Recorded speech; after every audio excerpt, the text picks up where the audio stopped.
The waitress gave a secret signal to the billionaire. What he did next shocked everyone. The Grand Monarch Hotel had seen many powerful evenings, but the annual corporate gala of 2024 was something else entirely. If you believe in kindness, second chances, and the power of small moments to change lives, please like, comment, share, and subscribe to Kindness True Stories. Also, tell us in the comments, where in the world are you watching from? Crystal chandeliers hung from the ceiling like frozen waterfalls. Men in tailored suits and women in gowns that cost more than most people's yearly salaries filled every corner of the ballroom. Conversations about mergers, acquisitions, and market dominance floated through the air like expensive perfume. At the center of it all sat Marcus Hale, one of the wealthiest men in the country, a self-made billionaire worth over $40 billion, known for his sharp mind, his silence, and his complete inability to be impressed by anything. He sat at the head table, surrounded by board members and politicians, his face calm and unreadable as it always was. Nobody could ever tell what Marcus was thinking. That was his greatest power. Elena Vasquez had been a waitress at the Grand Monarch for 3 years. She was 26, hard-working, and invisible to most of the guests who attended these galas. To them, she was just a pair of hands delivering champagne and appetizers. She had learned early in this job that the wealthy did not see the people who served them. They looked through you, past you, around you, but never at you. Elena had made peace with that truth. She showed up, did her job with quiet dignity, and went home to her small apartment where she cared for her younger brother, Diego, who had been struggling with a serious heart condition for the past 2 years. Medical bills had eaten through every dollar she had saved. She had applied for financial assistance programs, charity foundations, and hospital aid funds. Every door had been gently, professionally, and permanently closed in her face. That evening, as Elena moved through the crowd with a tray of glasses, she passed close to the head table. She had heard of Marcus Hale, of course. Everyone had. But what most people did not know, what was not written in any magazine profile or business article, was that Marcus Hale had once been the boy who grew up 3 streets away from where Elena's mother had worked as a cleaning woman. He had been poor once, deeply poor, the kind of poor that leaves marks on a person forever.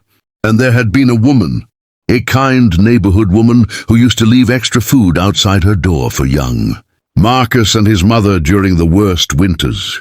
That woman had a small habit of touching her left wrist with 2 fingers, whenever she wanted to silently say, "I see you, and you are not alone." It was a private gesture of recognition between people who understood.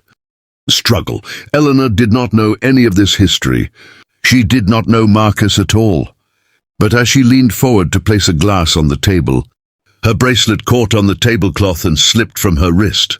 As she reached down to pick it up and clasp it back on, she touched her left wrist with 2 fingers, a nervous habit she had developed years ago without ever knowing its origin, perhaps passed down through some invisible thread of human instinct. Marcus Hale's eyes, which had been glazed with boredom all evening, suddenly went completely still.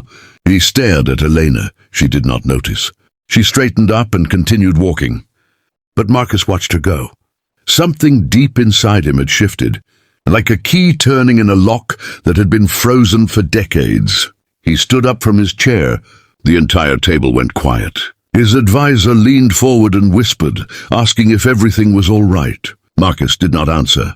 He walked across the ballroom floor, cutting through conversations and sideways glances, until he reached Elena near the service corridor.